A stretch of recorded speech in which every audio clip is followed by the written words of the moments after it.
Greetings, welcome back to HMLIVE. I trust you're having a blessed day, and here in the midst of the summer that your church is having a tremendous revival. I've been spending some time thinking today and yesterday about unique things between a man of God and God. And I'm not going to give this away, but it's worthwhile to go read the book of Habakkuk from the perspective that it really happened. The book of Habakkuk is a communication between the prophet, the man of God, and God.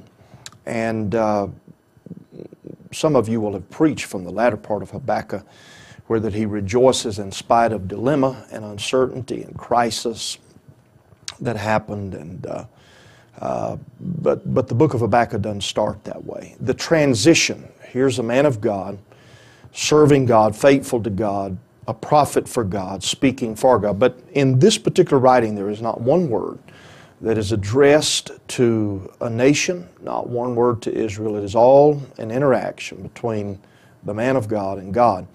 And it is insightful that the man of God needed to have the discourse. It's insightful also what he learned. So go spend some time with the 3 chapters of the book of Habakkuk this week and email me some observation, things you gain from that. It's good to have with us for HMLIVE today Brother Derald Weber. Brother Weber is a church planter, has launched, in addition to the church in Lafayette, Louisiana, a number of other daughter churches that are extended from that, and is now involved in launching yet another, which is Spanish ministry, along with our intercultural missionary evangelist, Darrell Collins.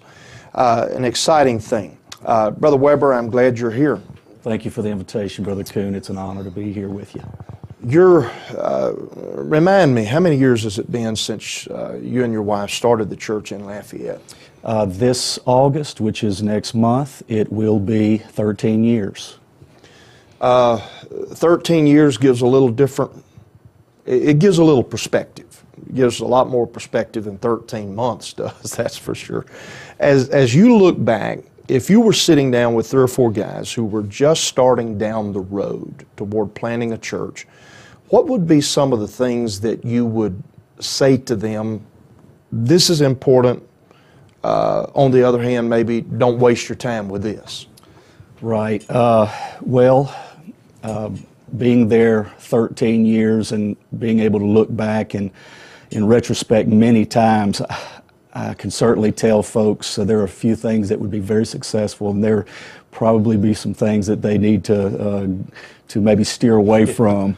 But I would think personally, I look at these things 2 ways. I look at how did this come about, how was it successful for us personally, and how was it successful church-wise. Right. And personally, I think going into a city and raising up a new work, one of the best things that decisions I made was to take my family every Sunday and make sure that I drove to a church that it was already existing and plug into that church every Sunday. Of course, we weren't having services in the the beginning of our work. We were just teaching Bible studies, and my goal was not to have a service anytime soon. But the main thing is to be plugged in. And of course, our home church in Alexandria was only an hour away, so we were able to be back home, which was quite an advantage for us. So to stay plugged in, not only in a church, but to stay plugged in and connected to the district and the functions and the things that they're having there. It's very important for a home missionary not to disengage from being connected to church and the fellowship. Very important. For the church now, I would say in growing a church, going right in, I would say don't start looking for property. Don't try to build a building right immediately. Some guys think, you have to have a building in order to grow a church. But and I see, as a home missions director, I see some men making that quick decision to, if I had a building, we could build a church here. So those are some of the main things. I teach lots of Bible studies and grow a congregation with connection and fellowship. Well, and the larger the community, I think the less significant the ownership of property early on becomes. Now, let's go back to the first thing you said, the importance of being plugged into a church. You did have unique benefit in being out of the church in Alexandria, the Mangans welcoming you back, providing that infrastructure support mechanism, and continuing, and I'm sure still continue to serve as your pastor. Right. To a fellow who doesn't have that particular sort of circumstance, how could he find somebody that he could plug his family into?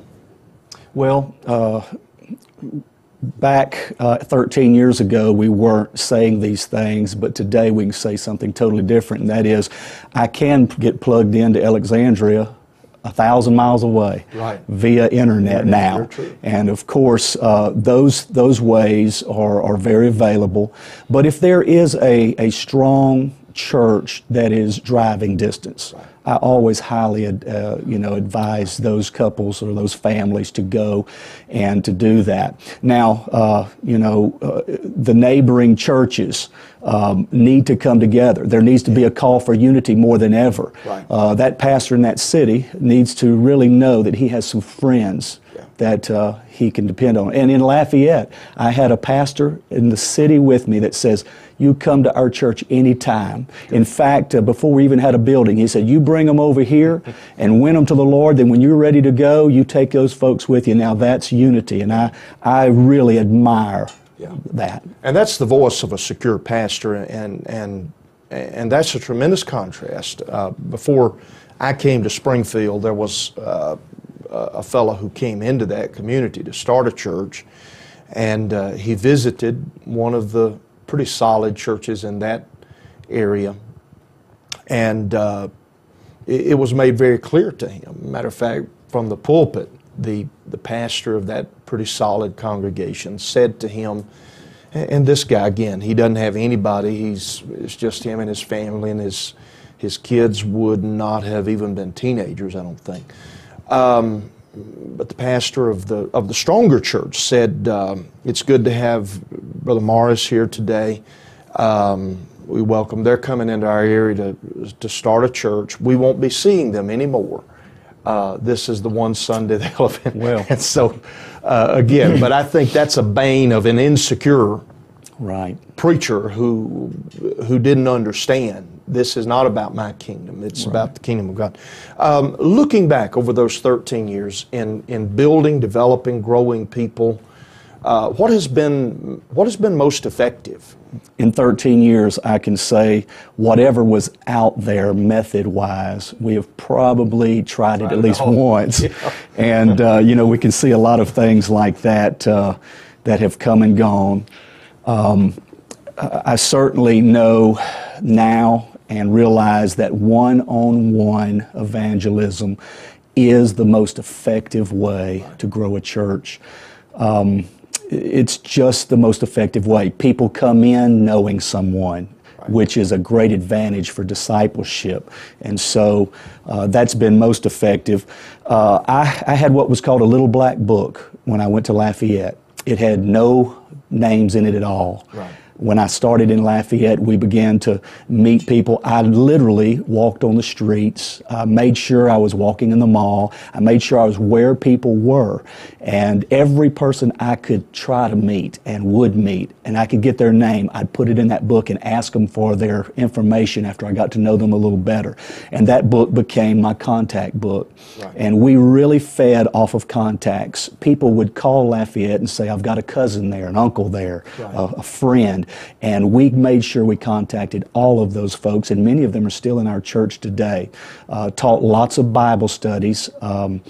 We had what was called a restaurant ministry. That's what it became known as. But we would get to know someone and then ask them, would you like to go out and eat with us? And on a neutral setting, instead of coming to our home or going to their home, we thought neutral ground's a good place. They feel safe. And so we'd take them out to eat, Olive Garden or someplace, not McDonald's, and try to invest.